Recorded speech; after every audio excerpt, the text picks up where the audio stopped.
اللہ کے سوا کسی سے مدد نہ مانگ کہ اس کے سوا کوئی مددگار نہیں، اس کے سوا کوئی مشکل کشا نہیں، اس کے سوا کوئی حاجت روا نہیں، اس کے سوا کوئی بیڑے پار کرنے والا نہیں، اس کے سوا کوئی بیماریاں دور کرنے والا نہیں، اس کے سوا کوئی مرادیں پوری کرنے والا نہیں۔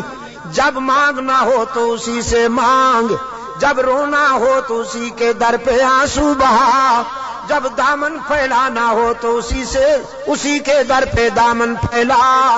وعدہ پورا کرنا، ایاک نعبد و ایاک نستعین، ہم تیری ہی عبادت کرتے ہیں اور جزاک اللہ، ہم تجھ سے ہی مدد مانگتے ہیں اور مانگتے رہیں گے۔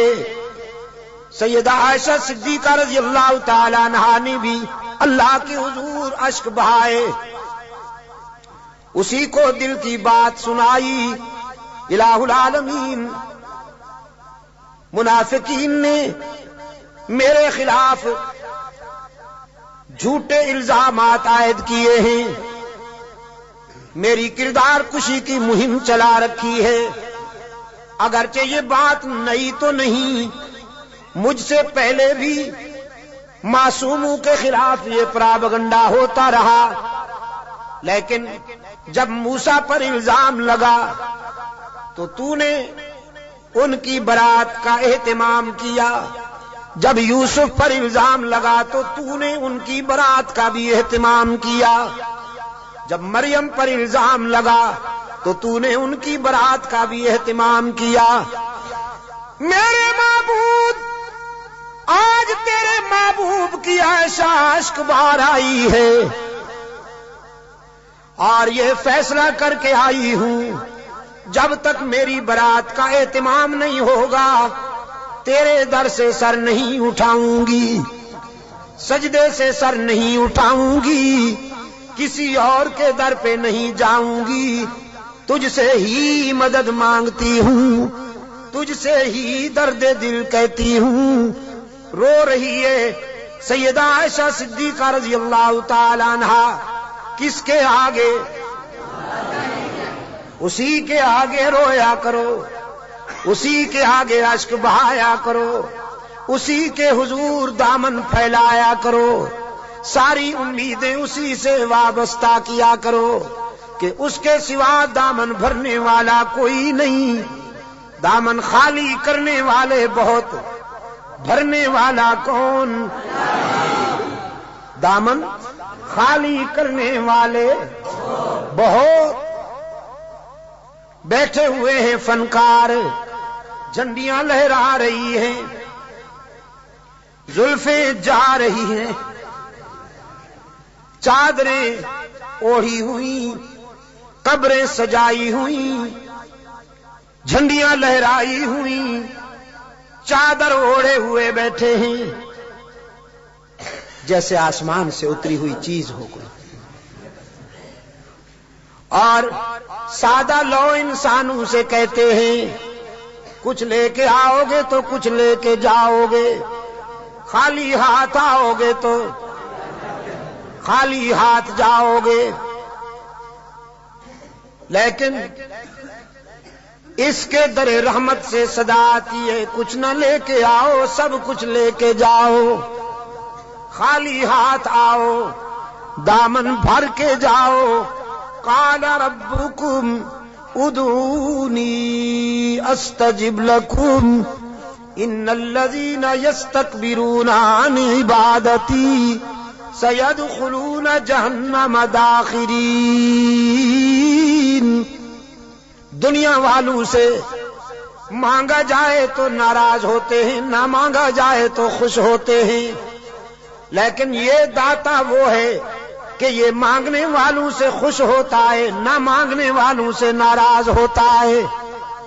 ان الذین یستکبرون عن عبادتی، یہاں مفسرین نے لکھا ہے عبادتی سے مراد ہے جو مجھے پکارنے میں گریز کرتے ہیں، کیونکہ پکارنا عبادت ہے، پکارنا پیرا مدد کر، شرک کی تس، کہ کی تس شرک کی تس، کیونکہ پکار عبادت ہے، پکار قال ربکم ادعونی استجب لکم، تمہارا رب کہتا ہے مجھے پکارا کرو میں تمہاری دعاؤں کو قبول کرنے والا ہوں، ادعونی استجب لکم، مجھے پکارا کرو میں تمہاری دعاؤں کو قبول کرنے والا ہوں، ادعونی ان الذین یستکبرون عن عبادتی، یقیناً وہ لوگ جو مجھے پکارنے میں گریز کرتے ہیں، مجھ سے مانگنے میں گریز کرتے ہیں، سیدخلون جہنم داخرین، ذلیل ہو کر منہ کے بل گھسیٹ کر جہنم میں ڈالا جائے گا انہیں۔ تو کسے پکارا جائے مشکلات میں؟ قادر کو یا عبد القادر کو؟ ذرا حرارت فضا میں تحلیل کر دو، ہاں ذرا حرارتیں، یہ گرمی فضاؤں میں تحلیل کر دو، اور پھر اللہ سے دعا کرو کہ یہ فضائیں پھیل جائیں اور بھی کے بیماروں کو اللہ شفائے کاملہ عطا فرمائے۔ مشکلات میں کام آنے والا کون؟ روشن ضمیر نے کہا نہ مجھو از غیر حق یاری کہ لا فتح الا ہو، یقین دانم دری عالم کہ لا مسجود الا ہو، ولا معبود فی الکونین لا موجود الا ہو، کوئی مانے یا نہ مانے لیکن میرا تو ایمان ہے کہ اس کے سوا پوری کائنات میں کوئی مسجود نہیں، اس کے سوا پوری کائنات میں کوئی مسجود، نبی مسجود، رسول مسجود، تو پھر کاما والی سرکار کیسے مسجود ہو گئی؟ سبحان اللہ۔ قرآن کریم میں جگہ جگہ پر فکر انسانی کو متوجہ کیا گیا ہے کہ نیاز مندیاں، اپنی جبین کی نیاز مندیاں اللہ کے لیے وقف کرنی ہوں گی۔ فرمایا لعن اللہ الیہود والنصارى، اللہ کے رسول صلی اللہ علیہ وسلم نے فرمایا یہودیوں پر، نصرانیوں پر اللہ کی لعنت۔ کیوں؟ اتخذوا قبور انبیائہم مساجدا، کہ انہوں نے نبیوں کی قبروں کو سجدہ گاہ بنا دیا۔ نبی کی شان زیادہ ہوتی ہے یا ولی کی؟ نبی کی شان زیادہ ہے نا ولی سے۔ جو نبیوں کی قبروں کا سجدہ کریں ان پر تو اللہ کے رسول نے لعنت بھیجی ہے، اور جو ولیوں کی قبروں کو سجدہ گاہ بنا لیں ان پر، ہاں جزاک اللہ، یہی بات ہے، یہ عاشق بنے پھرتے ہیں۔ نبیوں اور رسولوں کی قبروں پر سجدہ کرنے والے ملعون، تو ولیوں کی قبروں پر سجدہ کرنے والے ڈبل ملعون۔ ڈبل ملعون نا؟ ڈب، اچھا ٹریبل۔ انسانی جبین کی عاجزیوں کے لیے حقیقی مسجود کون؟ ہر جگہ موجود کون؟ معبود کون؟ کارساز و دستگیر کون؟ حاجت روا و مشکل کشا کون؟ سیدہ عائشہ صدیقہ رضی اللہ تعالی عنہا نے آنسو بہائے ہیں اللہ کے در پر، درد دل سنایا ہے علیم بذات الصدور کو۔ سورہ نور آئی، قلب رسول پر وحی کی صداقت چمکی، فرمایا الخبیثات للخبیثین والخبیثون للخبیثات والطیبات للطیبین والطیبون للطیبات اولئک مبرؤون مما یقولون لہم مغفرۃ ورزق کریم۔